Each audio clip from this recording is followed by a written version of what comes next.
আবির ভাইয়ের প্রতি খুব রাগ হলো মেঘের। রাগের সাথে কান্নার মাত্রাও বাড়তে লাগলো।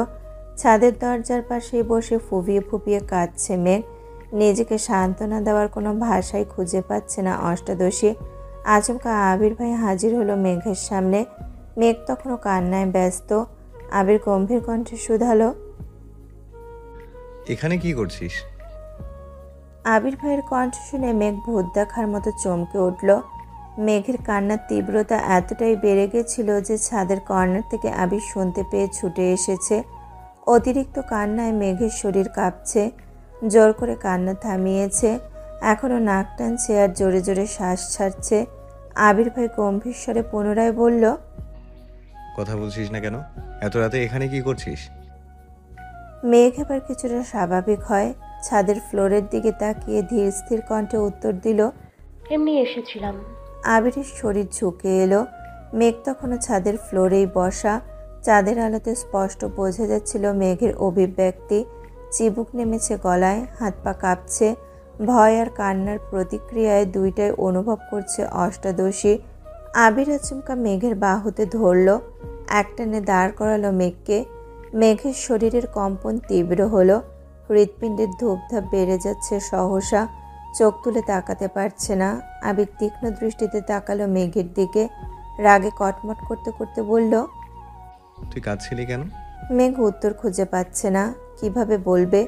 আবির ভাইয়ের সিগারেট খাওয়া আর অন্য মেয়েকে উদ্দেশ্য করে গান গাওয়াতে তার ভেতর থেকে এমনিতেই কান্না আসছে। মেঘ মাথা নিচু করে চুপ করে রইল। আবির দীর্ঘশ্বাস ফেলে কিছুটা স্বাভাবিক কণ্ঠে বলল, তুই কি সবসময় রাত বিরাতে ছাদে আসিস? মেঘ তৎক্ষণাৎ বিদ্যুৎ বেগে কতক্ষণ মাথা নাড়ালো, না বোধক সম্মতি জানালো। তারপর আস্তে আস্তে বলল, এই জীবনে কোনোদিন সন্ধ্যার পর ছাদে উঠিনি আমি। আবির ভাই উদ্বিগ্ন কণ্ঠে শুধালো, তাহলে আজ আসলি কেন? মেঘ নিস্তব্ধ নীরব। কিছু বলার সাধ্য নেই বলে দীর্ঘশ্বাস ফেলল মেয়েটা। এত রাতে ছাদে আসার কোনো অজুহাতও খুঁজে পেল না অষ্টাদশী। আবির কয়েক পা এগিয়ে মেঘের অনেকটা ঘনিষ্ঠ হয়ে দাঁড়ালো। আবির ভাইকে এত কাছাকাছি দেখে নিঃশ্বাস বন্ধ হওয়ার হাল হলো মেঘের। আবিরের গায়ের গন্ধে মাতাল হওয়ার অবস্থা। ভয়ঙ্কর পরিস্থিতি থেকে নিজেকে বাঁচাতে দুকদম পিছিয়ে গেল মেঘ, কিন্তু পিছনে আর জায়গা নেই। দরজার পাশের পিলারে পিঠ ঠেকল মেঘের। থরথর করে কাঁপছে অষ্টাদশীর ছোট দেহটা। পায়ের পাতা শিরশির করছে। সরে যেতে চাইল সামনে থেকে। আচমকা আবির ভাই দু হাতে পিলারের দুপাশ থেকে চেপে ধরল। কিছুটা ঝুঁকে মুখোমুখি হলো মেঘের। আবির ভাইয়ের উষ্ণ শ্বাস, তীব্র দৃষ্টি মেঘকে নাজেহাল করে দিচ্ছে। মানসিক টানাপড়ানে পড়ে গেল মেঘ। বুকের ভেতর কেউ অবিরাম নৃত্য করছে, যার শব্দ বাহির থেকে শোনা যাচ্ছে। শরীর ঘামতে শুরু করেছে। আবির ভাই হঠাৎই শীতল কণ্ঠে বললেন, এত বছর তো খুব পালিয়ে বেরিয়েছিস, এখন দেখবো কতটা পালাতে পারিস তুই। আবির ভাই ঠান্ডা হুমকিতে কেঁপে উঠল অষ্টাদশী। এই কথা শোনা মাত্রই মেঘের শরীরে হাই ভোল্টেজের ঝাঁকুনি দিল। মেঘের বক্ষস্পন্দন জোরালো হলো। আবির ভাই সরু নেত্রে তাকিয়ে আছে অষ্টাদশীর পানে। হয়তো মেঘের টালমাটাল অবস্থা বুঝতে পেরে সরে গেল সামনে থেকে। পুনরায় শক্ত কণ্ঠে বলল, রুমে যা। আবির সরে যাওয়াতে স্বস্তি পেল মেঘ। দীর্ঘশ্বাস ফেলছে বারবার। কয়েক মুহূর্ত পর সিঁড়ির দিকে নামতে গেল। অন্ধকার সিঁড়ি। পিছনে ফিরে তাকিয়ে বুকে সাহস নিয়ে ডাকলো, আবির ভাই। আবির ভাই উল্টো দিকে ফিরেছিল। ডাক শুনে ঘুরে তাকালো। হুম। মেঘ ভয়ে ভয়ে বলল, আমাকে একটু রুম পর্যন্ত দিয়ে আসবেন প্লিজ। আবির বিস্ময় কণ্ঠে বলল, কেন, হাঁটতে পারছিস না? মেঘ মাথা নিচু করে আস্তে ধীরে বলল, ভয় লাগছে। কেন? তারা যদি আমায় ধরে ফেলে। আবির ভাই কয়েক সেকেন্ড থেমে সশব্দে হেসে উঠল। আবির মেঘের কথায় হাসছে ভাবতে খুশি লাগছে মেঘের। আবির ভাইয়ের হাসির শব্দে মেঘ অবাক হয়ে তাকালো আবির ভাইয়ের দিকে। ততক্ষণে আবির ভাইয়ের হাসি গায়েব। এবার আবির ভাই ঠাট্টার স্বরে শুধালো, তা তুই ছাদে আসার সময় কি তানারা বেড়াতে গেছিল? আবির ভাইয়ের এমন কথায় আহম্মকের মতো তাকিয়ে আছে মেঘ। আবির ভাই সহসা বলে উঠল, তুই যা, আমি পেছনে আছি। মেঘ আর কিছু বলার সাহস পেল না। অবশ্য বলেই বা কি। দুইটা সিঁড়ি নামতেই হঠাৎ কি ভেবে থমকে দাঁড়ালো মেঘ। আবির ভাই নিরুদ্বেগ কণ্ঠে শুধালো, আবার কি হলো? মেঘ দুবার জোরে জোরে শ্বাস ছাড়ল, মনে তীব্র সাহস নিয়ে পিছন ফিরে তাকালো। আবির ছাদের দরজার পাশে দাঁড়ানো, 6 ফুট লম্বা, তার উপর মেঘ বেশ কয়েকটা সিঁড়ি নেমে গেছে। এখান থেকে আবির ভাইয়ের লম্বা শরীরটা চাঁদের আলোয় সুপারি গাছের মতো মনে হচ্ছে।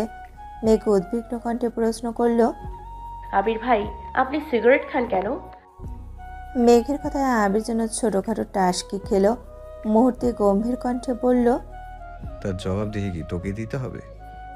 মেঘ এবার কোমল কণ্ঠে বলল। সিগারেট স্বাস্থ্যের জন্য ক্ষতিকর, আর আমি? এটুকু বলেই থেমে গেল। আবির ভাই এবার কণ্ঠ দ্বিগুণ ভারী করে বলল। আর তুই কি? মেঘ ভয়ে ভয়ে বলল। কিছু না। মেঘ আর থামল না, সিঁড়ি দিয়ে নামতে ব্যস্ত হলো। মেঘ করিডোরে হাঁটছে, আবির পেছনে মোবাইলের ফ্ল্যাশ জ্বালিয়ে সিঁড়ির নিচ পর্যন্ত নামলো। মেঘ আর পিছন ফিরে আবিরকে দেখার সাহস পাচ্ছে না। নিজের রুমের দরজা পর্যন্ত এসে রুমে ঢোকার সময় এক পলক তাকালো আবির ভাইয়ের দিকে। আবির নিচে তাকিয়ে মোবাইল চাপছে। মেঘ রুমে চলে গেল। আবিরের আরও একটি রাত কাটল নির্ঘুম, নিস্তব্ধ। প্রত্যেক সপ্তাহে ছুটির দিনের আগের রাতে আবির সারা রাত জেগে থাকে। এটা তার বহু বছরের অভ্যাস। বিদেশে থাকাকালীনও তাই করত। দেশে এসে প্রতি বৃহস্পতিবার রাত নিজের মতো একাকী কাটায়। হয়তো নিজেকে নিয়ে ভাবে, নিজের স্বপ্ন, ইচ্ছে, ভালোবাসা, প্রিয়জন সব কিছু নিয়েই ভাবে। মেঘ নিজের রুমে শুয়ে ছাদের বিষয়গুলো ভাবছে। আবির ভাইয়ের এত কাছে আসা, আবির ভাইয়ের বলা সেই কথাগুলো বারবার মাথায় ঘুরছে। কখন ঘুমিয়েছে নিজেও জানে না। সকাল সকাল খাবার টেবিলে খাবার খাচ্ছে সবাই। শুক্রবার দিন ভালো মন্দ রান্না হয়। মেঘের মনটা আজ খুব ভালো, কেন ভালো নিজেও জানে না। তবে আবির ভাইয়ের প্রতি ভয়টা কিছুটা শিথিল হয়েছে। খাবার টেবিলে আবির ভাই নেই। মনটা কিছুটা খারাপ হলো, কিন্তু তেমন পাত্তা দেয়নি। নিজের মতো খেয়ে পড়তে বসেছে। প্রতি শুক্রবারে প্রাইভেটে 1 ঘন্টার পরীক্ষা থাকে। 1 সপ্তাহে যা পড়ায় তার ওপর পরীক্ষা থাকে। 3টা থেকে 4টা পর্যন্ত পরীক্ষা। অন্যদিকে তানভীর ব্যস্ত হয়ে পড়েছে রাজনীতি নিয়ে। সামনে এমপি নির্বাচন, তাদের প্রিয় নেতা মনোনয়ন কিনেছেন। সবাই মিটিং মিছিলে ব্যস্ত। জনসমর্থ যাচাই করে মনোনয়ন দেওয়া হবে। তানভীরদের এখন সব এলাকায় যেতে হচ্ছে। জনগণের সুবিধা অসুবিধা শুনছে, লিস্ট করছে। এমপি নির্বাচনের কয়েক মাস পরেই হবে সভাপতি নির্বাচন। তানভীরের টার্গেট সভাপতি হওয়া, তাই তাকে আরও বেশি অ্যাক্টিভ থাকতে হচ্ছে। 2:30 নাগাদ মেঘ বেরিয়েছে পরীক্ষা দিতে। আজ একটু আগেই চলে এসেছে। পরীক্ষা শুরু হতে এখনো 10 মিনিট বাকি, তাই বন্যা আর মেঘ গল্প করছে। কি রে, তোর হিটলার ভাইয়ের কি খবর রে? কিছু তো আর বললি না। ছবি দেখাবি বলছিলি, তাও দেখালি না। সত্যি সত্যি মন থেকে বের করে দিয়েছিস? মুখে যা বলি তার সবটাই কি পারি? এত চেষ্টা করেও তো পারলাম না মন থেকে তাড়াতে। গত রাতে থাকতে না পেরে গিয়েছিলাম ওনাকে দেখতে। একটা বাঁশ যে খাইছি। কেন, কি হয়েছে? কি আর হবে, লুকিয়ে দেখতে গিয়েছিলাম। আবির ভাইয়ের কাছে ধরা পড়ে গিয়েছি। ব্যাটার চোখ আছে তাহলে। ভালো হয়েছে, গেলি কেন তুই? মেঘ মনে মনে ভাবছে, এখন যদি বন্যাকে বলি আবির ভাইয়ের জন্য কান্না করছি, তাহলে বন্যা তো আমায় এখানেই বালি চাপা দিয়ে দেবে। বন্যা আর মেঘের একটাই সিদ্ধান্ত, ভার্সিটি ভর্তির আগে কোনো প্রকার প্রেম, বন্ধুত্ব, ক্রাশ কিছুই খাওয়া যাবে না। কোচিংয়ে নতুন কারোর সাথে কথাই বলে না। মেঘ আগে আসলে বন্যার জন্য সিট রাখে, বন্যা আগে আসলে মেঘের জন্য সিট রাখে। বিষয়টা অনেকটা হাই স্কুল জীবনের মতো। এত কিছুর পরও মেঘা আবির ভাইয়ের ওপর ক্রাশ খেয়ে ফেলেছে। এর জন্য বন্যা অবশ্য প্রতিনিয়তই মেঘকে বোঝাচ্ছে। স্যার চলে আসছেন এতক্ষণে। পরীক্ষা শুরু হলো যথারীতি। 4টায় পরীক্ষা শেষ করে 2 বান্ধবী হাতে হাত ধরে বের হয়েছে। আশেপাশে মেঘদের গাড়ি নেই, তাই রাস্তার পাশে দাঁড়িয়ে ড্রাইভার আঙ্কেলকে ফোন দিবে ভাবলো। হঠাৎ বাইক নিয়ে আবির হাজির হলো। হেলমেট পরা, সাদা শার্ট, কালো প্যান্ট, কালো শো, হাতে কালো ফিতার ঘড়ি, শার্টের বোতামের ফাঁকে সানগ্লাস ঝুলছে। মেঘের দিকে তাকিয়ে উচ্চস্বরে ডাকলো, মেঘ। মেঘ আর বন্যা দুইজনেই ডাক শুনে তাকিয়েছে। মেঘ এক পলক তাকাতেই চিনতে পারল এটা আবির ভাই। আবারও নতুন করে ক্রাশ খেলো সে। মনে মনে ভাবছে, এসব হাবিজাবি ভাবনায় ব্যস্ত মেঘ। এদিকে বন্যা মেঘের হাত জাপটে ধরে আছে। আবির ভাই মেঘের দিকে খানিকক্ষণ সুস্থির বনে তাকিয়ে আছে। হয়তো মেঘের অভিব্যক্তি বোঝার চেষ্টা করছিল। এবার হেলমেট খুলে মেঘের দিকে চোখ রাঙিয়ে তাকিয়ে বলল, উঠ। মেঘ তো ঘুরে আছে, আনমনে হাবিজাবি ভাবনায় ব্যস্ত। আবির ভাইয়ের কথা কানেই গেল না। বন্যাও মনোযোগ দিয়ে দেখছে ছেলেটাকে। আগে কখনোই এই ছেলেকে দেখেনি। আবিরকে বন্যা চেনে না, তানভীরকে দেখেছে, কিন্তু এই ছেলেকে মেঘকে বাইকে উঠতে বলছে। বন্যা মেঘকে আরো শক্ত করে ধরে আছে। আবির ভাই এবার ধমকে উঠল। এই মেঘ, উঠতে বললাম তো। মেঘ এবার চমকে ওঠে, গোল গোল চোখে তাকায়, পরপর দুবার জোরে জোরে শ্বাস নিয়ে নিজেকে কিছুটা স্বাভাবিক করে। তারপর বন্যার দিকে তাকিয়ে বিড়বিড় করে বলল, উনি আবির ভাই। তৎক্ষণাৎ বন্যা মেঘের হাত ছেড়ে দিল। হয়তো আবির ভাইয়ের চোখ মুখ দেখে ভয় পেয়েছে। মেঘ কয়েক পা এগিয়ে আবির ভাইয়ের কাছাকাছি এসে দাঁড়িয়েছে। ততক্ষণে আবির ভাই বাইক থেকে নেমে দাঁড়িয়ে পড়েছেন। আবির ভাই উদ্বিগ্ন কণ্ঠে মেঘকে বললেন, এই তুই কি কিছু খাস? মেঘ কপাল কুঁচকে বলল, মানে কি খাবো? কোন দুনিয়াতে থাকিস তুই? ডাকলে শুনিস না? মেঘ চুপচাপ মাথা নিচু করে রইল। আবির ভাই আবার বললেন, বাইকে ওঠ। মেঘ যেন নিজের কানকে বিশ্বাস করতে পারছে না। আবির ভাই তাকে বাইকে উঠতে বলছে, এটাও সম্ভব? মেঘের হেলদোল নাই দেখে বাইক থেকে হেলমেট নিয়ে নিজেই পরিয়ে দিল মেঘকে। তারপর পুনরায় বাইকে বসে আবার বললেন, তুই কি উঠবি? এত কিছু না ভেবে হাসি মুখে ওই পাশে গিয়ে বাইকে উঠে বসলো মেঘ। আবির ভাইয়ের গায়ের সাথে গা লাগছে, কেঁপে উঠল কিছুটা। মেঘ কাঁধে হাত রাখবে না কি রাখবে না তাই নিয়ে দুইটা ন্যায় আছে। এমনিতেই জীবনে প্রথম বাইকে উঠছে, তার উপর আবার আবির ভাইয়ের বাইকে। আবির ভাই যেন বুঝে নিল মেঘের অস্থিরতা। শীতল কণ্ঠে বললেন, ধরে বস, না হয় পড়ে যাবি। কাঁপা কাঁপা হাতে কাঁধে হাত রাখলো মেঘ। সঙ্গে সঙ্গে হৃদস্পন্দনের মাত্রা বাড়ছে অষ্টাদশীর। এদিকে বন্যা তাকিয়ে দেখছে তাদের আর ভাবছে, মেঘের বর্ণনার কোনো ভুল ছিল না। আবির ভাই সত্যি অসাধারণ। যে কোনো মেয়ে এক দেখাতে ক্রাশ খাবে। মেঘের ক্রাশ খাওয়াই ভুল কিছু না। কয়েক সেকেন্ডের মধ্যে বাইক স্টার্ট দিল আবির। কিছুটা ভয়ে আবির ভাইয়ের কাঁধে জোরে চেপে ধরল মেঘ। কান দিয়ে শাঁসা করে বাতাস ঢুকছে। প্রথমবার বাইকে ওঠার অনুভূতি অসাধারণ। মেঘ নিভু নিভু চোখে চারপাশে দেখার চেষ্টা করছে। বেশ কিছুক্ষণ পর তারা পৌঁছে গেল বসুন্ধরা সিটি শপিং কমপ্লেক্সে। মেঘ আনন্দে আত্মহারা হয়ে যাচ্ছে। আবির ওকে শপিংয়ে নিয়ে আসছে, ভাবতেই পারছে না সে এত খুশি রাখবে কোথায়। আবির মেঘকে নিয়ে একটা হিজাবের দোকানে গেল। রেগুলার পরার জন্য হিজাব চাইতে এই দোকানদার জর্জেট হিজাবের বক্স বের করে দিল। মেঘের বুঝতে বাকি নেই, রবিবার বলেছিল হিজাব পরে যেতে, কিন্তু মেঘ ওড়না মাথায় দিয়ে যাচ্ছিল। কি করবে সে? মা আর বড় মা ছাড়া মেঘ তো একা শপিংয়ে যায়নি কখনো। বড় আম্মুরাও এখন শপিং করবেন না। তাই মেঘ ভেবেছিল কিছুদিন ওড়না মাথায় দিয়ে যাবে, তারপর ওনারা শপিংয়ে গেলে নিয়ে আসবে। মেঘ বক্স থেকে বেছে বেছে তিনটা আলাদা করেছে। তারপর আবিরকে জিজ্ঞেস করলো, এই তিনটা নিব? আবির মেঘের প্রশ্নের উত্তর না দিয়ে দোকানদারকে জিজ্ঞেস করলেন, এগুলোর মধ্যে কয়টা কালার আছে আপনার কাছে? আবির স্বাভাবিক কণ্ঠে বললেন, সবচেয়ে বড় সাইজের হিজাব 24টা কালারই দেন। আবিরের কথা শুনে মেঘ তড়িৎ বেগে তাকালো আবিরের দিকে। তৎক্ষণাৎ চোখ নামিয়ে শক্ত গলায় বলল, এতগুলো লাগবে না, 3টা হলেই হবে। আবির তীক্ষ্ণ দৃষ্টিতে তাকিয়েছে মেঘের দিকে, কটমট করে বলল, তোকে কিছু জিজ্ঞেস করেছি আমি? ভয়ে সিটিয়ে পড়ল মেঘ। আর কিছু বলার সাহস পেল না, কিন্তু ভেতরে ভেতরে ফুঁসছে। যেখানে তার কোচিং সপ্তাহে 3-4 দিন, 2-3টা হিজাব হলেই হয়ে যায়, 24টা নেওয়ার কোনো মানেই হয় না। কিন্তু কিভাবে বোঝাবে হিটলারকে? আবির ভাই নিজে পছন্দ করে আরও কয়েকটা পার্টি হিজাবও নিল। মেঘ মাথা নিচু করে মনে মনে শুধু আবির ভাইকে বকেই গেল। আবির শপিং ব্যাগগুলো হাতে নিয়ে মেঘকে বলল, চল। মেঘ মুখের উপর জিজ্ঞেস করে ফেলেছে, কোথায়? আবির ভাই আবার রাগান্বিত কণ্ঠে কটমট করে বলল, কোথায় যাব না যাব তোকে কি বলে যেতে হবে? মেঘের নিজের মাথায় নিজেই গাঁটটা দিতে মন চাচ্ছে।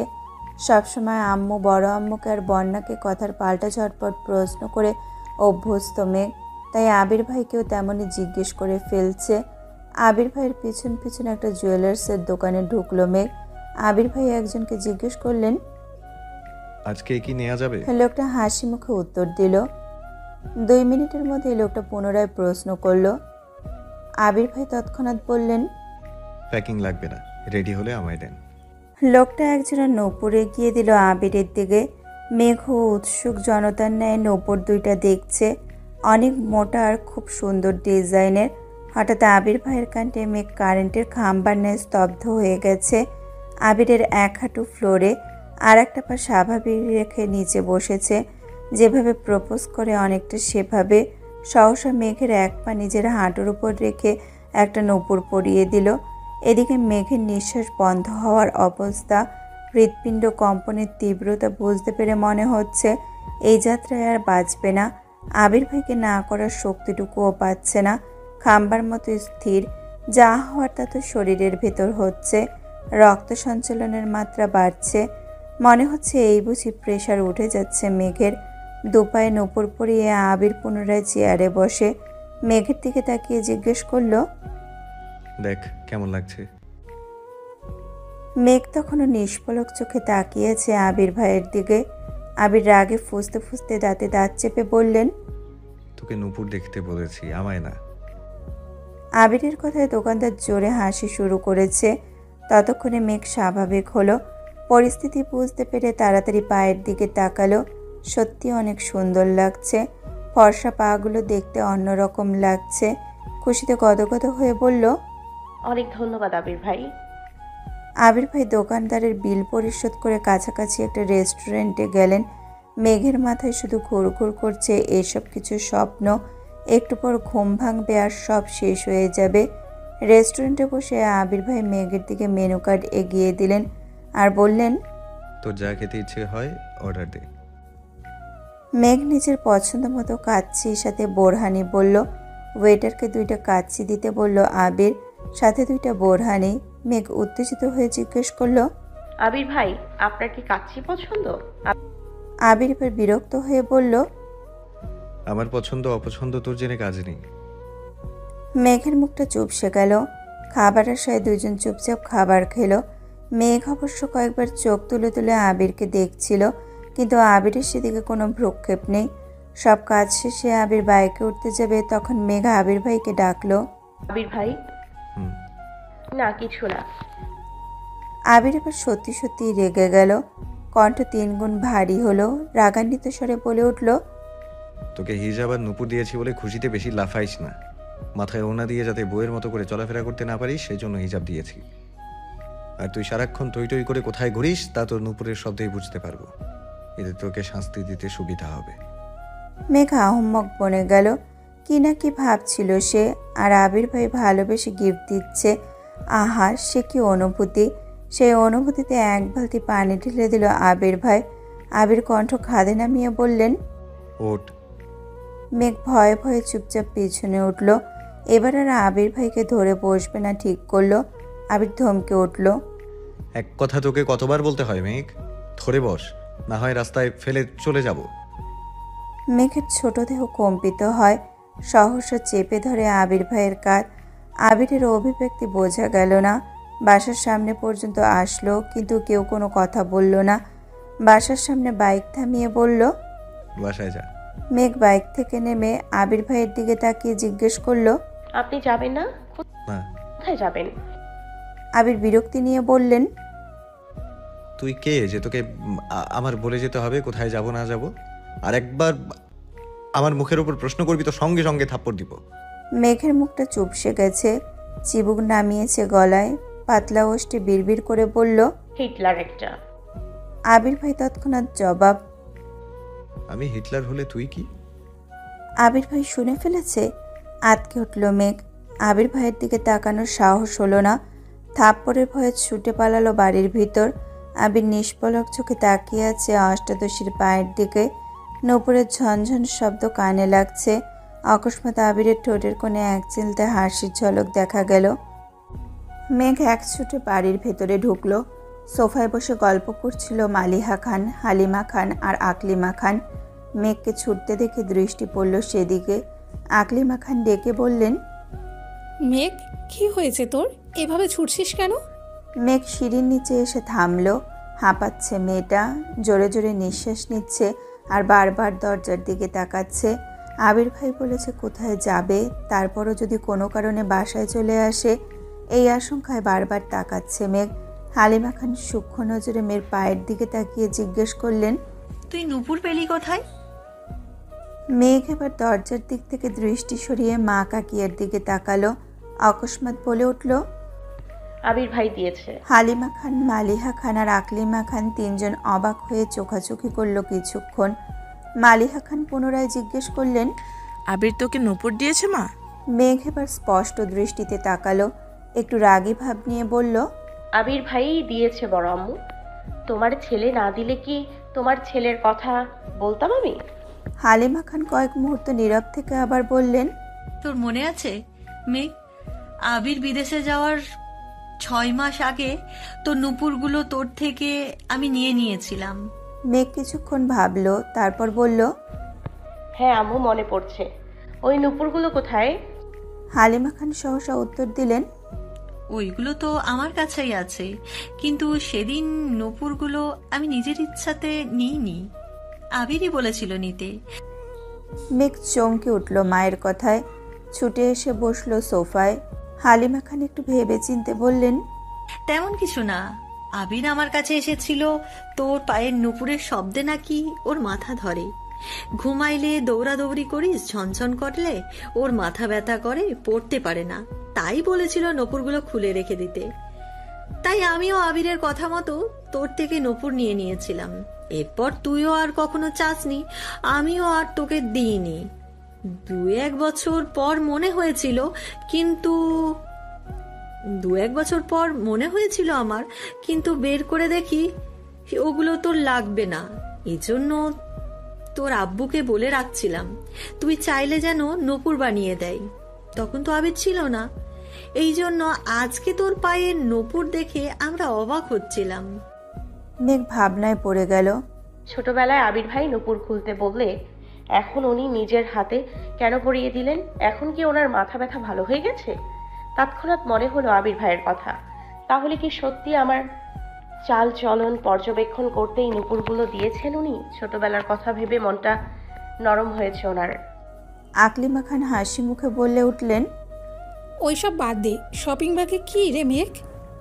মেঘ কাকিয়ার কথায় স্বাভাবিক হয়ে বলল, হিজাব। কেউ আর কিছু বলল না, তারা তাদের আড্ডায় মনোযোগ দিল।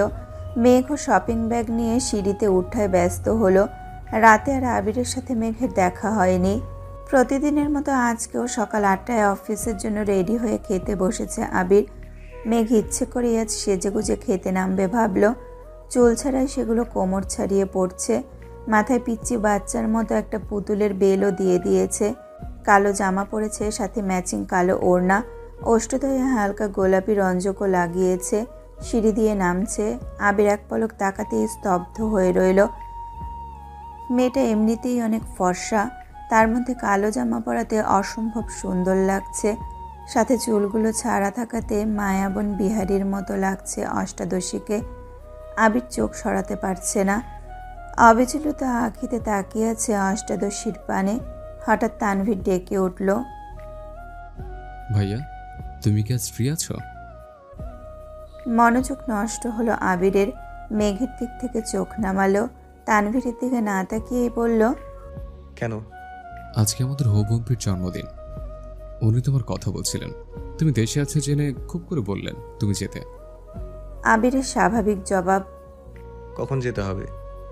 6টায়। আচ্ছা ঠিক আছে। মেঘ এতক্ষণে টেবিলের কাছে চলে এসেছে। 3 কর্তায় যেন ঘাড় ফিরিয়ে তাকালো। সকলেই এক নজরে পায়ের দিকে তাকালো, কিন্তু কেউ তেমন কথা বলল না। অবশ্য কথা বলারও কিছু নেই। মেয়েদের সাজুগুজুতে বাবা চাচারা নাক গলায় না সচরাচর, বরং তারা চায় বাড়ির মেয়েরা সবসময় হাসি খুশি থাকুক। মেঘ চেয়ার টেনে বসলো আবির ভাইয়ের বিপরীতে। এক পলক তাকালো। আবির ভাইও আজ কালো শার্ট পরেছে। আবির ভাই সবসময় সাদা অথবা কালো শার্টই পরেন। হঠাৎ কফি কালার বা আসমানি বা হালকা কোনো কালার পরেন। শুধু পাঞ্জাবির ক্ষেত্রে ব্যতিক্রম দেখা যায়। ড্রেস মিলে যাওয়াতে মেঘ মাথা নিচু করে মুচকি হাসল। ইকবাল খান তানভীরের দিকে তাকিয়ে জিজ্ঞেস করলেন, তোদের হবু এমপি আবিরকে কিভাবে চিনে? তানভীরের সহজ সরল উত্তর, আমি একটা প্ল্যান দিয়েছিলাম ওনাকে। প্ল্যান কার্যকর হওয়ায় খুশি হয়ে হবু এমপি বলেছিলেন। তোমার মাথায় এত প্ল্যান আসে কিভাবে? আমি তখন বলেছি, আমার বেশিরভাগ প্ল্যান ভাইয়া দেন। আমি ভাইয়াকে প্রবলেম শেয়ার করি, তারপর ভাইয়া আমায় প্ল্যান দেয়। তখনই এমপি বলেছিলেন। তখন ভাইয়া বাইরে ছিলেন। আজ ওনার জন্মদিন, তাই সকালবেলা ওনার নিজে আমায় কল করে জিজ্ঞেস করলেন ভাইয়া আসছে কিনা।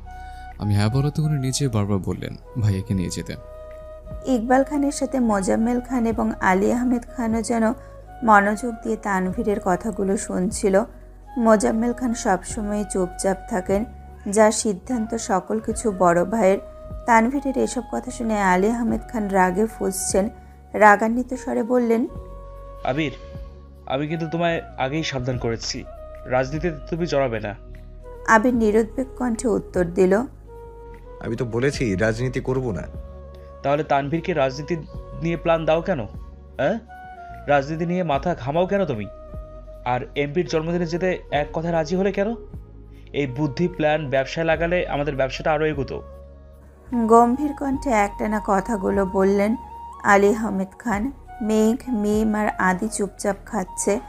বাবা চাচার কথায় কোনো মনোযোগ নেই তাদের। মেঘ খাচ্ছে আর মিটি হাসছে, আবার একটু পর পর আবির ভাইয়ের দিকে পিটপিট করে তাকাচ্ছে। আলী আহমেদ খানের কথায় আবির খাবার প্লেট থেকে চোখ তুলে তাকালো। রাজভারী কণ্ঠে বলা শুরু করলো, তোমাদের কয়েক বছর যাবৎ একটাই সমস্যা, তানভীর কেন রাজনীতি করে।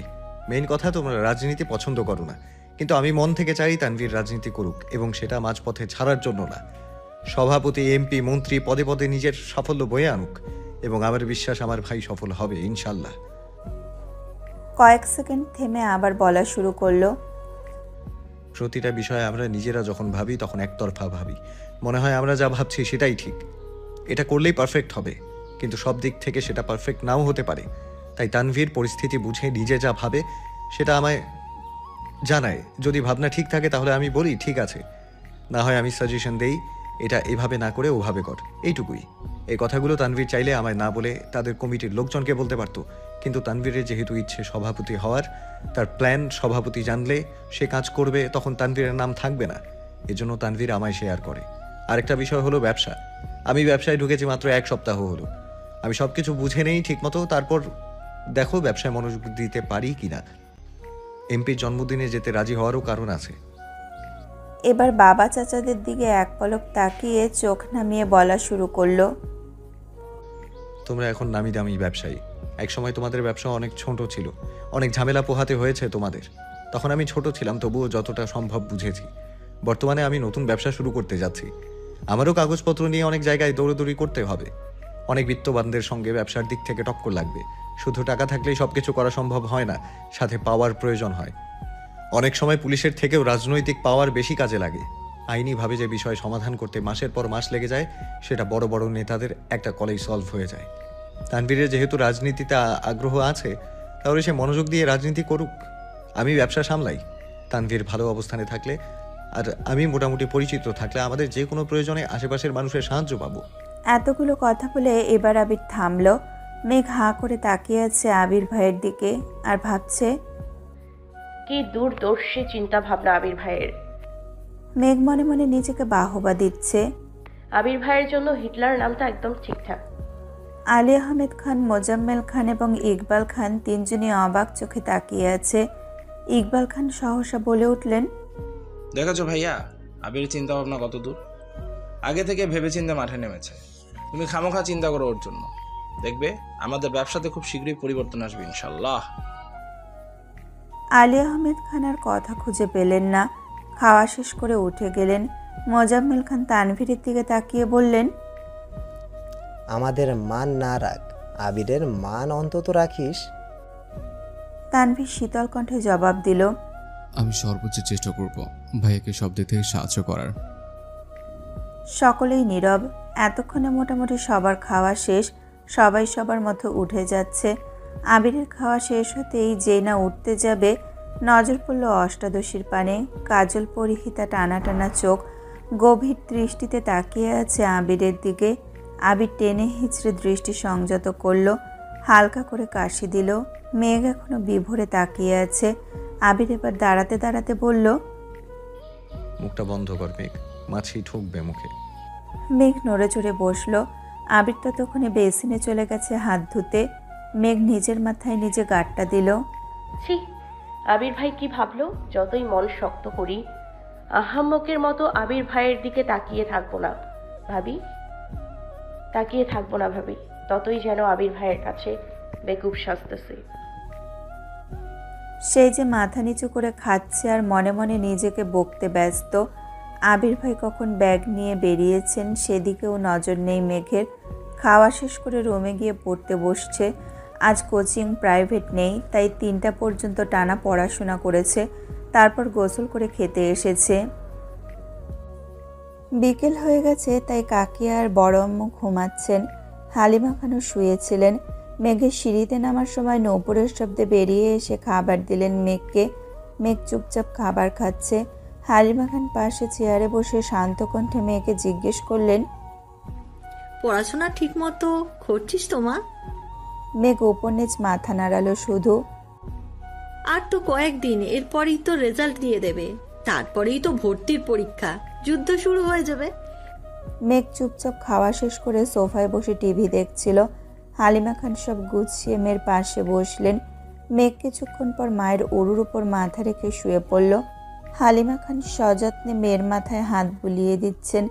বিকেলে গোসল করাতে চুলগুলো এখনো ভেজা। হালিমা খান একটু রাগে রাগে বললেন, সারাদিন বাসায় থেকেও বিকেলে গোসল করিস কেন? ঠিক মতো না খেলে, ঠিক মতো গোসল না করলে অসুস্থ হয়ে পড়বি, তখন তো পড়তেই পারবি না। মেঘ চুপচাপ মায়ের হাঁটু আঁকড়ে শুয়ে আছে। ততক্ষণে 5টা বেজে গেছে। আবির আজ একটু তাড়াতাড়ি চলে এসেছে অফিস থেকে। 6টায় এমপির জন্মদিনের অনুষ্ঠানে যেতে হবে। বাড়িতে ঢুকে চুপচাপ সিঁড়ির দিকে যাচ্ছে। পায়ের শব্দে হালিমা খান তাকিয়ে দেখলেন আবির। হালিমা খান কোমল কণ্ঠে বললেন, এত তাড়াতাড়ি চলে এলি যে, কফি দিব তোকে? আবিরের দৃষ্টি পড়ে সোফায়। হালিমা খানের উড়ুতে শোয়া মেঘকে দেখে বুকের ভেতর ছ্যাদ করে ওঠে আবিরের। মায়ের কথা শুনে মেঘও ঘাড় ঘুরিয়ে তাকায়। চোখ পড়ে সিঁড়ির কাছে আবির ভাইয়ের দিকে। সঙ্গে সঙ্গে সোজা হয়ে উঠে বসল। আবির তৎক্ষণাৎ তড়িৎ গতিতে মেঘের কাছে আসে। ভয়ার্ত কণ্ঠে বলল, কি হয়েছে তোর? বলতে বলতে কপালে গালে গলায় হাত রাখলো একবার। আবির ভাইয়ের উষ্ণ হাতের ছোঁয়ায় কেঁপে উঠল অষ্টাদশী। আবির হাত সরিয়ে উত্তেজিত কণ্ঠে পুনরায় প্রশ্ন করল, শরীর খারাপ লাগছে? মাথা ব্যথা করছে? মেঘ যেন বিস্ময়কর দৃষ্টিতে তাকিয়ে আছে আবির ভাইয়ের অভিমুখে। আবির ভাইয়ের কপাল ঘামে চিকচিক করছে। হালিমা খান অভিযোগের স্বরে বললেন, আরে দেখ না, সারাদিন বাসায় থেকেও অসময় গোসল করে। এত লম্বা চুল শুকাতে তো সময় লাগে নাকি?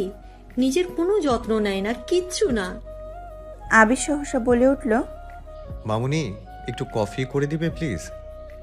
হালিমা খানের সরল উত্তর, তুই বস একটু, এক্ষুনি নিয়ে আসছি।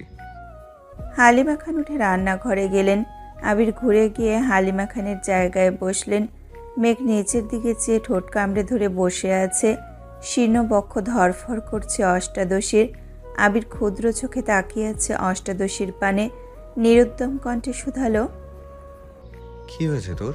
মন খারাপ? মেঘের দুনিয়া ঘুরছে। মনের ভিতর টালমাটাল অবস্থা। হৃৎপিণ্ড ছুটছে দিক বিদিক। কিছু সেকেন্ড পর কোনো রকমে এপাশ ওপাশ মাথা নাড়ালো। আবির একটু চুপ থেকে গম্ভীর কণ্ঠে বলল, কেউ বকেছে তোকে? সহসা মেঘের জবাব, কেউ বকেনি। আবির এবার দীর্ঘশ্বাস ফেলল। বেশ ঠান্ডা কণ্ঠে বলল, তাকা আমার দিকে। মেঘ এবার দ্বিতীয় দফায় ধাক্কা খেল। মেঘ নড়ে উঠল। কাপা কাপা চোখে তাকালো আবির ভাইয়ের দিকে। আবির ভাইয়ের শীতল চাহনিতে অষ্টাদশীর মনে ঝড় শুরু হয়েছে। সাগরের গভীরতার ন্যায় চোখের দিকে বেশিক্ষণ তাকিয়ে থাকা সম্ভব হলো না মেঘের। চটজলদি মাথা নিচু করে ফেলল। আবির তখনও ক্ষীণ দৃষ্টিতে তাকিয়ে আছে অষ্টাদশীর দিকে। আবির কিছুটা ভেবে শক্ত কণ্ঠে বলল, মেঘ, আমি এই বাড়ির সিঙ্গেল একটা মানুষের মুখেও তোর নামে অভিযোগ শুনতে চাই না। মেঘের অভিব্যক্তি বোঝা গেল না। চিবুক গলায় নেমেছে। নিজের মনের ওথাল পাথাল পরিস্থিতি সামলাতে ব্যস্ত অষ্টাদশী। আবির কপাল গোটায়, হঠাৎই পল্লব ফেলে দীর্ঘশ্বাস ছেড়ে শক্ত চাহনিতে মেঘের দিকে তাকায়। কাল থেকে বিকেলে কোচিংয়ে যাবি। ওনাদের 3টায় ব্যাচ আছে। প্রতিদিন 11টায় গোসল করবি। 1টার পর নামাজ পড়ে খেয়ে প্রাইভেটে যাবি। তারপর কোচিং শেষ করে বাসায় আসবি। আমি কোচিংয়ে কথা বলে নিব। এতক্ষণে হালিমা খান কফি নিয়ে হাজির হলেন।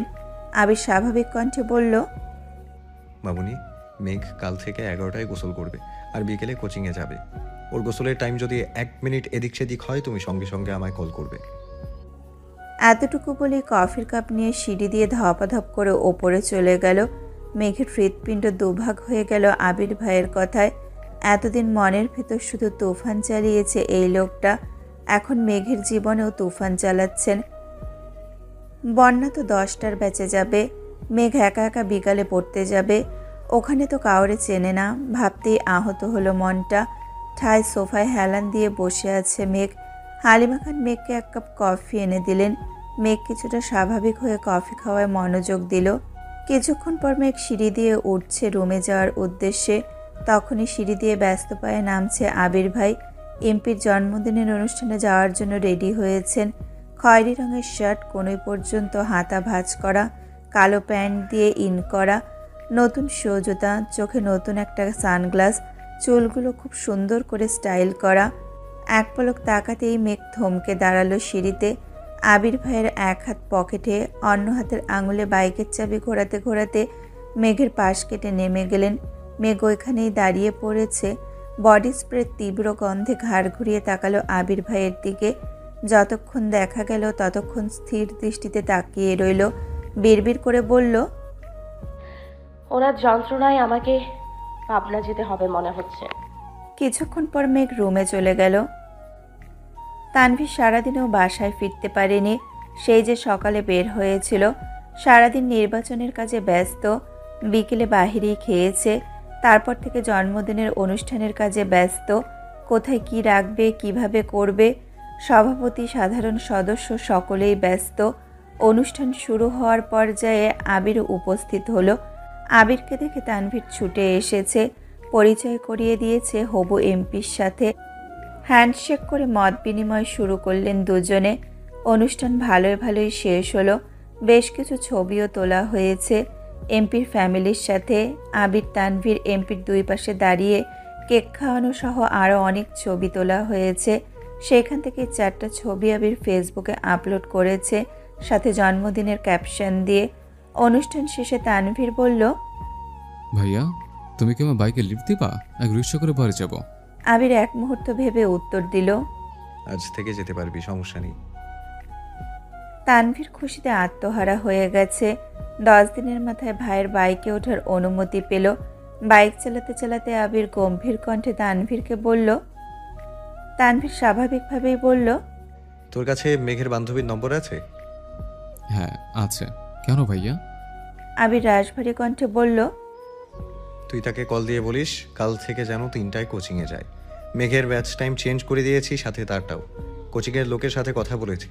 মেঘের একা একা বিকেলে ভালো লাগবে না। তানভীরের চিন্তিত স্বরে বলল, আবার কোনো সমস্যা হয়েছে ভাইয়া? আবির এবার দীর্ঘশ্বাস ফেলে কণ্ঠ দ্বিগুণ ভারী করে বলল, তোর বোন ঠিক মতো খায় না, গোসল করে না, পড়ে না, কত অভিযোগ শুনতে হয়। এজন্য টাইম পাল্টে দিয়েছি, সাথে ওকেও ওয়ার্নিং দিয়েছি। তানভীর আর কিছু বলল না। চুপচাপ 2 ভাই বাসায় ঢুকে যে যার মতো রুমে চলে গেল। রাত তখন 10:30+। তানভীর ফোন থেকে বন্যা নামে সেভ করা একটা নাম্বারে কল দিল। 2 বার দেওয়ার পর রিসিভ হলো। আসসালামু আলাইকুম। ওয়ালাইকুম আসসালাম। কে বলছেন? আমি মেঘের ভাই। বন্যা একটু ভয়ে ভয়ে বলল, আবির ভাইয়া। তানভীরের কিছুটা রাগ হলো। অকস্মাৎ বলে উঠল, ভাইয়া তোমায় কল দিবে কেন? ভাইয়ার কি খেয়ে দিয়ে কাজ নেই? তোমায় কল দিবে? ভাইয়া জীবনেও তোমায় কল দিবে না। শুধু তোমায় কেন, কোনো মেয়েকেই কল দিবে না। বন্যা আস্তে আস্তে শুধালো, তানভীর ভাইয়া? হ্যাঁ। কোনো দরকার ভাইয়া?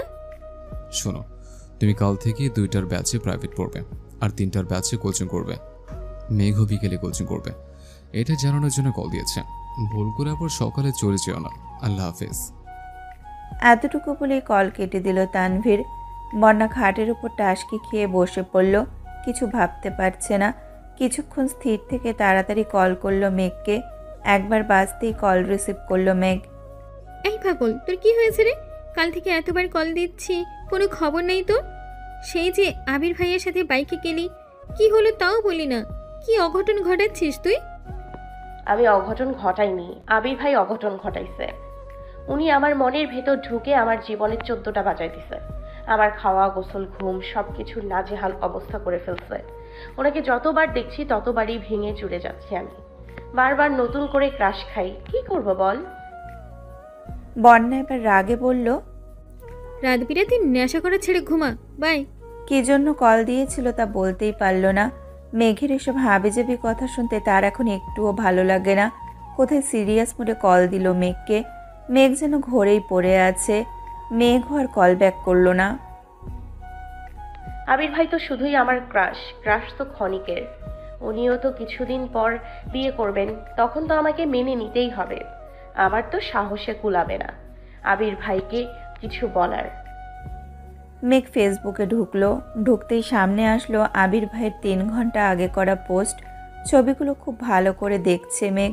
টেনে টেনে বড় করে আবির ভাইকে মনোযোগ দিয়ে দেখছে। হঠাৎই একটা ছবি দেখে মেঘের দৃষ্টি স্থির হলো। আবির ভাইয়ের পাশে করা নীল রঙের একটা গাউন পরা মেয়ে। দেখে মনে হচ্ছে শরীরে বড়লোক বড়লোক ভাব আছে একটা। মেঘের পায়ের রক্ত চরচর করে মাথায় উঠছে। ওই মেয়ে কে? আর আবির ভাইয়ের পাশে ওই মেয়ে কী করে? কমেন্ট চেক করতে গেল মেঘ। অনেকগুলো কমেন্টের ভিড়ে ওই নীল জামা পরিহিতার একটা আইডি চোখে পড়ল। আবির ভাইদের ছবিতে কমেন্ট করেছে। রাগে শরীর ঘামছে মেঘের। শোয়া থেকে উঠে বসলো। কমেন্টটাতে অ্যাংরি রিয়াক্ট দিয়ে মেয়ের আইডিতে ঢুকলো। প্রোফাইল পিকটা 2 ঘন্টা আগেই আপলোড করা। কভার ফটোতে হবু এমপির সাথে ছবি, ক্যাপশন বাবা মেয়ে। মেঘের বুঝতে বাকি নেই এটা এমপির মেয়ে। একটা প্রাইভেট বিশ্ববিদ্যালয়ে পড়ে। মেঘ রাগে ফুসফুস করছে। আবারও আবির ভাইয়ের আইডিতে ঢুকলো মেঘ। জাস্ট নাও একটা পোস্ট করেছে আবির ভাই। সাথে রাতের শহরে বাইকে বসে একটা ছবি শেয়ার করলেন। মেঘ মনোযোগ দিয়ে ক্যাপশন বোঝার চেষ্টা করছে। তার মানে আবির ভাই ওই মেয়ের প্রেমে পড়ে গেছে। ভাবতেই নেত্রযুগল থেকে 2 ফোঁটা পানি গড়িয়ে পড়ল। আবারও সে কমেন্টটা খুঁজতে গেল মেঘ। কি এমন সুন্দর মেয়েটা দেখতে তো হচ্ছে, কিন্তু পোস্টের সব কমেন্ট ঘেটেও মেয়ের কমেন্টটা পেল না। তার মানে আবির ভাই ডিলিট করে ফেলেছে, কিন্তু ওই মেয়েকে কি অ্যাকসেপ্ট করে ফেলল? তারপর দীর্ঘশ্বাস ফেলে নিজেকে সান্ত্বনা দিতে লাগলো। এদিকে আবির বাসায় ফিরে ফ্রেশ হয়ে শুয়ে আছে। একটা ছবি জুম করে শুধু চোখগুলোর দিকে তাকিয়ে আছে আর বিড়বিড় করে গাইছে। কিছুক্ষণ থেমে আবার বলল, প্রতিদিনের মতো আজও খাবার টেবিলে একসাথে খেতে বসেছে সকলে, কিন্তু মেঘের মাথায় আজ অন্য প্ল্যান ঘুরছে। সবার খাওয়া মোটামুটি শেষ। মেঘ ইচ্ছে করেই অল্প অল্প খাচ্ছে। এদিকে মোবাইলে কি যেন চেক করছিল আবির। মোবাইল চেক করে করেই খাচ্ছিল। আবিরের খাওয়া শেষ, তাই মোবাইল টেবিলের ওপরে একপাশে রেখে হাত ধুয়ে উঠে পড়ে। 3-4 কদম যেতেই মেঘ হাত বাড়িয়ে আবির ভাইয়ের মোবাইল হাতে নেয়। তাড়াহুড়োয় হয়তো পাওয়ার বাটনে চাপ দিতে ভুলে গেছে আবির ভাই। হোম পেজ ভেসে আছে। এখানে 2টা হাতের ছবি, একটা বড় হাতের উপরে একটা পিচ্চি হাত। মেঘ 1 সেকেন্ড তাকালো ছবিটার দিকে, কিন্তু এখন ছবি নিয়ে গবেষণা করার সময় না। তাই মেঘ তাড়াতাড়ি ফেসবুকে ঢুকলো। ফ্রেন্ড রিকোয়েস্ট অপশনে ঢুকতেই চোখে পড়ল কত ছেলে মেয়ের আইডি। সে খুঁজতে লাগলো গত রাতের নীল জামা পরিহিতাকে। একটু নিচে যেতেই পেয়ে গেল প্রত্যাশিত ব্যক্তির আইডি। 1 সেকেন্ড না ভেবে ব্লক করে দিল তাকে। তাড়াতাড়ি ফেসবুক থেকে বের হয়ে ফোন রেখে দিল আগের জায়গায়। এবার মেঘ দীর্ঘশ্বাস ফেলল। মনে খুব শান্তি লাগছে এখন। আবির ভাই টেবিলের কাছে এসে মোবাইল নিতে নিতে মেঘের দিকে তাকালো। নিরুদ্বেগ কণ্ঠে বলল, যতক্ষণ সময় খাবার টেবিলে বসে থাকিস ততক্ষণ যদি তুই খাইতি তাহলে আজ কঙ্কালের মতো থাকতি না। মোবাইল আর ব্যাগ নিয়ে অফিসের জন্য বেরিয়ে গেলেন। এদিকে মেঘ মুচকি হেসে বিড়বিড় করে বলল, আমি তো আপনার জন্যই বসে আছি। আমি খাবার খেয়ে রুমে যেতে যেতে আপনি বাইক নিয়ে চলে যান, দেখতেই পারি না, তাই তো বাধ্য হয়ে এখন টেবিলেই বসে আছি। আবির ভাইয়ের কথা মতো মেঘ 11টার মধ্যে গোসল করেছে আজ। যথাসময়ে রেডি হয়ে রওনা দিল টিউশনের উদ্দেশ্যে। মনটা ভীষণ খারাপ। আজ থেকে একা একা টিউশন আর কোচিংয়ে পড়তে হবে, এটা ভেবেই মন ভাঙছে বারবার। টিউশনে ঢুকতেই বন্যা ডাকলো, মেঘ এখানে আয়। মেঘ চোখ গোল গোল করে অবাক চোখে তাকালো, ছুটে গেল বন্যার কাছে। তুই এই সময় টিউশনে কেন? আগের ব্যাচে পড়িসনি? কিভাবে পড়বো?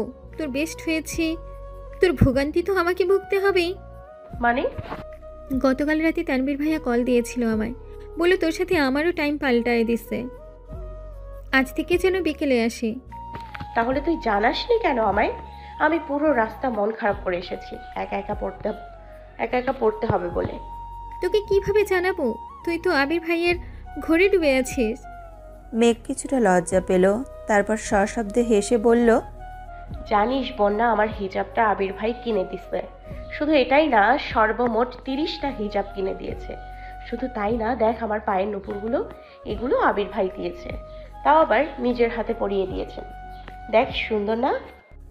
বন্যা কপাল ভাঁজ করে নুপুরগুলো দেখলো, তারপর বলল, হ্যাঁ খুব সুন্দর হয়েছে, কিন্তু কাহিনী কি বলতো? ওই ব্যাটার হঠাৎ তোর প্রতি এত মায়া হচ্ছে, তোকে কিছু বলছে কি? হ্যাঁ বলছে, আমি কই যাই না যাই তা পর্যবেক্ষণ করতে নুপুর দিয়েছে। বন্যা হাঁ করে তাকিয়ে আছে। ততক্ষণে স্যার পড়াতে চলে এসেছে। টিউশন কোচিং শেষে মেঘ বাসার উদ্দেশ্যে চলে গেছে। সন্ধ্যার পর আবার জান্নাত আপু আসবে, পড়া রিভিশন দিতে হবে। জান্নাত আপু শুক্রবার শনিবার বাদ দিয়ে বাকি 5 দিন পড়ান।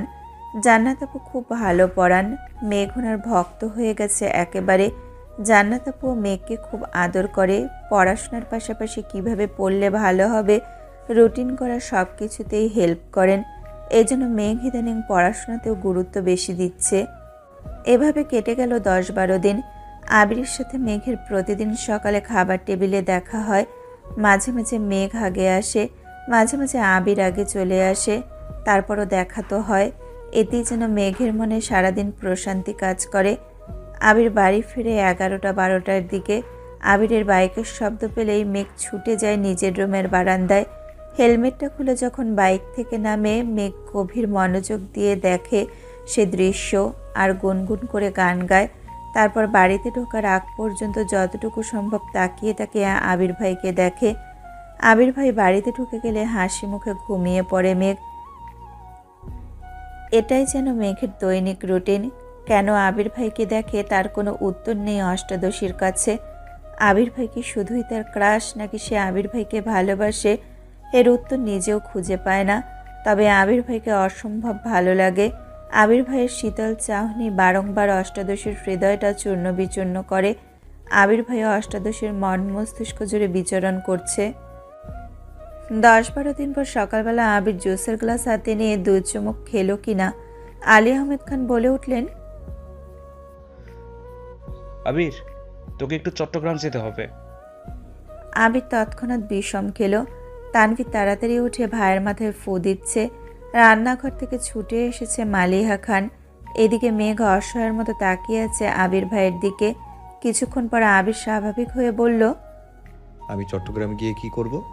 আলী আহমেদ খান স্বাভাবিকভাবেই বললেন, আমাদের কোম্পানিতে কিছু সমস্যা হচ্ছে, কিছু ডিলার ঝামেলা করতেছে শুনলাম। তোর কাকামণিকে সিলেট যেতে হবে। কোম্পানির সিইও হিসাবে এখন দায়িত্ব তোর উপরই পড়ে। তুই কথা বললে আশা করি সমাধান হবে। ডিলাররা অর্ডার ডেলিভারি করা পর্যন্ত তুই থাকবি ওইখানে। যদি সব ঠিকঠাক হয়ে যায় তখন চলে আসিস। আবির এক পলক মেঘের দিকে তাকালো, তারপর দৃষ্টি নামিয়ে প্রশ্ন করল, কবে যেতে হবে? আলী আহমেদ খান সহসা বলে উঠলেন, আজ রাতে অথবা আগামীকাল সকালে চলে গেলে ভালো হবে। আবির চুপচাপ মাথা নিচু করে বসে আছে। আলী আহমেদ খান আর মোজাম্মেল খান উঠে গেলেন। তানভীর এবার ভাইকে বলল, ভাইয়া, তোমার কি একা যেতে খারাপ লাগবে? আমি কি যাবো তোমার সঙ্গে? আবির অগ্নিদৃষ্টিতে তাকালো তানভীরের দিকে। দাঁতে দাঁত চেপে বিড়বিড় বিড়বিড় করে কি যেন বলল। কেউ কিছু বুঝল না, কিন্তু তানভীর সশব্দে হেসে উঠল। আবির এবার রাগে ফুঁসতে ফুঁসতে বলল, তানভীর। তানভীর হাসতে হাসতে চেয়ার থেকে উঠে বেসিনের দিকে দৌড় দিল। আবির অগ্নিদৃষ্টিতে তাকিয়ে আছে তানভীরের দিকে। তারপর মাথা নিচু করে প্লেটের খাবারটা কোনো রকমে শেষ করে উঠে চলে গেল। এইদিকে মেঘ, মিম আর আদি বসে আছে। আদি আর মিম প্ল্যান করেছে আবির ভাইয়াকে বলবে কক্সবাজার গেলে ওদের জন্য খেলনা, সাজুনি, শামুক নিয়ে আসতে। মেঘ নিশ্চুপ বসে খাচ্ছে। আবির ভাইকে দেখার জন্যই এখন সে প্রতিদিন ফজরের সময় ঘুম থেকে ওঠে। রাতে ঘুমানোর আগেও আবির ভাইকে দেখে ঘুমায়। আবির ভাই চট্টগ্রাম চলে গেলে ও থাকবে কিভাবে? মিম হঠাৎ ডেকে উঠল, আপু, ভাইকে তুমি কি আনতে বললা? মিমের ডাকে ধ্যান ভাগলো মেঘের। একটু হাসার চেষ্টা করলো, তারপর কোমল কণ্ঠে বলল, আমার কিছু লাগবে না। সারাদিন কেটে গেল। মেঘ নিজের মতো কোচিং টিউশন শেষ করে আসছে। মিম আদি স্কুল থেকে ফিরেছে। আবির 8টায় বাসায় ফিরেছে। ততক্ষণে জান্নাত আপু পড়িয়ে চলে গেছেন। মেঘ বই খাতা নিয়ে নিজের রুমে চলে গেছে। রাত 10টার দিকে চট্টগ্রামের উদ্দেশ্যে বেরিয়ে যাবে আবির। রুমে গিয়ে শাওয়ার শেষ করে একেবারে রেডি হয়ে রুম থেকে বের হলো আবির। মেঘের রুমের দরজার সামনে এসে থামলো। দরজা ধাক্কা দিল আস্তে করে। মেঘ বিছানায় উপর হয়ে শুয়ে আছে। পাশে বই খাতা পড়ে আছে। ফ্যানের বাতাসে পৃষ্ঠাগুলো উঠছে। জান্নাত আপু যাওয়ার পরই রুমে এসে শুয়েছিল। আবির আস্তে করে ডাকলো, কোনো সাড়া নেই। তাই রুমের ভেতরে ঢুকলো আবির। শান্ত পায়ে এগিয়ে গেল মেঘের কাছে। মেঘের মুখের একপাশে বিছানায় লেপ্টে আছে। ফ্যানের বাতাসে চুলগুলো এলোমেলো হয়ে উঠছে। ছোট চুলগুলো বারবার মুখে ঝাপটে পড়ছে। লাইটের আলোয় অপর গালটা চিকচিক করছে। আবির বিছানার একপাশে বসলো। কিছুক্ষণ সূক্ষ্ম দৃষ্টিতে পরখ করলো অষ্টাদশীকে। তারপর গালে হাত রেখে মুখ থেকে ছোট চুলগুলো সরিয়ে দিল। 2-1বার মাথায় হাত বুলিয়ে দিয়ে চুপচাপ রুম থেকে বেরিয়ে ব্যাগ নিয়ে নিচে চলে আসলো। মিম আর আদি খুব করে বলল, ভাইয়া কক্সবাজার যেও প্লিজ, চাটি নিয়ে এসো, খেলনার, শামুক আরও অনেক কিছু। অনেক কিছু আবদার করলো ভাইয়ের কাছে। উত্তরে আবির শুধু বলল, মেঘ, সময় পেলে যাব। খেয়ে 10টা নাগাদ বেরিয়ে গেছে আবির। ইকবাল খান আগামীকাল সকাল 8টায় সিলেট যাবেন। আবিরের বাবার কোম্পানি ঢাকার বাইরে 3টা শাখা আছে, চট্টগ্রাম, সিলেট এবং রাজশাহী। ইকবাল খানকে বেশিরভাগ সময় বিভিন্ন জায়গায় দৌড়াদৌড়ি করতে হয়, কখনো চট্টগ্রাম, কখনো রাজশাহী, তো কখনো সিলেট। বাকি সময় বাড়িতে থাকলে হেড অফিসে থাকেন। একই সাথে 2 শাখাতে যেতে হলে কখনো কখনো মোজাম্মেল খানকেও যেতে হয়। তবে আলী আহমেদ খান এখন আর ঢাকার বাইরে যান না। আবির আসাতে উনি চাইছেন আবির সব দায়িত্ব বুঝে নিক। রাত 11টায় মিম এসে ডাকছে, আপু ওঠো, খাবে না? মেঘ ঘুমো ঘুমো চোখে তাকায় মিমের দিকে। মিম আবার বলে, 11টা বাজে, তুমি কখন খাবে? আম্মু, বড় আম্মু সবাই বসে আছে তোমার জন্য, আমিও খাইনি, আসো। 11টা শুনে মেঘের ঘুম উধাও হয়ে গেছে। সহসা মনটা খারাপ হলো। চিন্তিত স্বরে বলল, আবির ভাই কি চলে গেছে? মিম হাসি মুখে বলছে, হ্যাঁ, ভাইয়া তো 10টার আগেই চলে গেছে। আমি আর আদি বলে দিচ্ছি আমাদের জন্য খেলনা, গিফট, চাটি নিয়ে আসতে। তোমার জন্যও আনতে বলেছি। ভাইয়া বলেছে সময় পেলে যাবে কক্সবাজার। মেঘের মনটা চূর্ণ বিচূর্ণ হয়ে গেছে। মনে মনে ভাবছে, কেন যে শুনতে গেলাম, কেন যে শুইতে গেলাম? না ঘুমালে তো আবির ভাইকে দেখতে পারতাম। আমি ঘুমিয়েছিলাম, তাতে কি? আবির ভাইকে আমায় বলে যেতে পারতো না? মিম আবার ডাকলো, আপু আসো, খেতে যাই। মেঘ কঠিন স্বরে বলল, আমার খিদা নেই, খাবো না, তুই খেয়ে নে। ওদের বল খেয়ে নিতে, আমি ঘুমাবো। আর লাইটটা অফ করে দিয়ে যা। মিম মন খারাপ করে চুপচাপ লাইট অফ করে চলে গেল। এদিকে মেঘ ফুপিয়ে ফুপিয়ে কাঁদছে। কিছুক্ষণ পর নিজে নিজেই ভাবছে, আবির ভাই তো আমায় নিয়ে ভাবেই না। ভাবলে তো আমাকে ডেকে বলেই যেতেন। তাহলে আমি কেন ওনার জন্য কান্না করছি? আর কাঁদবো না আমি। কিছুক্ষণ পর থামলো। খুব খিদে পাচ্ছে, কিন্তু সে খাবে না। বড্ড অভিমান জমেছে বুকে। এভাবেই ঘুমিয়ে পড়ল আবার। ভোরবেলাও উঠল না মেঘ। 8টার উপরে বাজে। খাবার টেবিলেও আসেনি। বাধ্য হয়ে মোজাম্মেল খান নিজে গেলেন মেয়েকে ডাকতে। মেঘ তখনও ঘুমে। আব্বুর ডাকে ঘুম ভাঙল মেঘের। 10 মিনিটের মধ্যে ফ্রেশ হয়ে নিচে আসলো। খাবার টেবিলে আবির ভাই নেই দেখে মনটা খারাপ হলো। কাকামুনিও সকাল সকাল সিলেটের উদ্দেশ্যে রওনা দিয়েছে। চুপচাপ খেতে বসলো মেঘ, কিন্তু গলা দিয়ে খাবার নামছে না। কোনো রকমে অল্প কিছু খেয়ে উঠে পড়ল।